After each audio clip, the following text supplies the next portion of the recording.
Pessoal, nessa aula 2 de propriedades da matéria, continuando, a gente vai falar um pouquinho de uma coisa importante, que são as chamadas transformações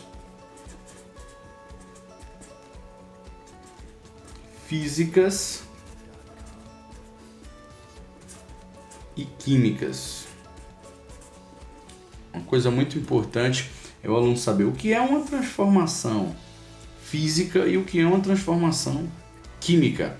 Então, as transformações físicas, elas não alteram a propriedade da matéria, é o estado sólido, líquido e gasoso.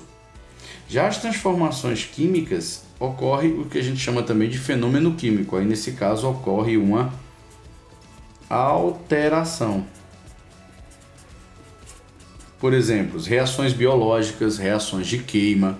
Então, quando, por exemplo, você queima uma madeira, você automaticamente leva ao estado de combustão. Então, você está fazendo uma mineralização daquela matéria orgânica. Então, você está alterando a matéria. Então, essa alteração é um fenômeno químico. A gente geralmente começa até a mostrar um pouco, se a gente fosse trabalhar, por exemplo, uma vela. Quando a gente trabalha uma vela, é bem interessante porque você vai observar que a vela ela tende a derreter a parafina. Isso é um fenômeno físico, que está ocorrendo apenas uma fusão, mas a chama, a queima do pavio é um fenômeno químico. Então, um fenômeno químico, por exemplo, a digestão. Você come um alimento, é digerido, então vai ter uma transformação dessa matéria, vai ter um rearranjo químico das matérias. Então, na verdade, a gente teria essa reorganização da matéria. Então, isso é muito importante, ter esse controle entre fenômeno físico e fenômeno químico. O fenômeno físico não altera a matéria, o químico ele tem alteração da propriedade da matéria, e isso é interessante. Outra coisa importante é que quando a gente fala de fenômeno químico, geralmente a gente tem a chamada reação química. Então, o que seria uma reação química de um modo geral? A gente pode fazer um exemplozinho. Geralmente a gente tem uma substância A reagindo com B, produzindo uma substância C. Por exemplo, na química, isso é uma maneira básica da gente representar. A e B seriam os reagentes, C, os produtos. Então, isso é um padrão na química? Sim, é um padrão na química. E esse padrão na química é interessante porque ele tem que obrigatoriamente representar os reagentes, que fica antes da seta, e depois da seta os produtos, mostrando o que era que tinha antes, o que é que reagiu, o que é que foi produzido. Outra coisa importante é o estado físico. A gente pode ter, por exemplo, o estado físico gasoso, a gente representa entre parênteses o G.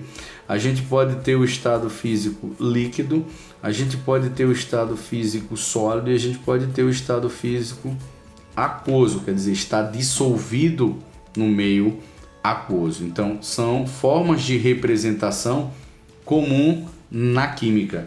Vou dar um exemplozinho de uma reação química para que o aluno tenha noção disso. Uma reação química, eu vou colocar aqui, por exemplo, o símbolo do elemento, que é o zinco sólido, reagiu, ou seja, com o sulfato de cobre aquoso, aí ó, houve uma reação entre o zinco e o sulfato de cobre aquoso, produzindo cobre sólido mais sulfato de zinco.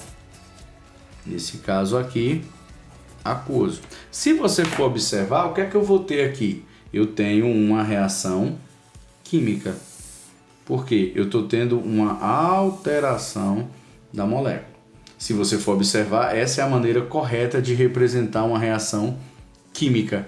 Então eu vou ter aqui, na verdade, os átomos antes da seta, que são os reagentes, os seus estados físicos e o meio na qual se encontra, nesse caso o meio aquoso, aqui no estado sólido, e aqui o que foi produzido cobre no estado sólido e zinco no meio aquoso. Isso é uma coisa importante, uma observação importante que tem que se ter quando a gente fala propriedades da matéria. Entender o que é uma transformação física, o que é uma transformação química, entender esse mecanismo da alteração e bem como representar uma reação química. Isso é fundamental na hora de se estudar aí propriedades da matéria e esse mecanismo da representação, ok? Fica a dica aí.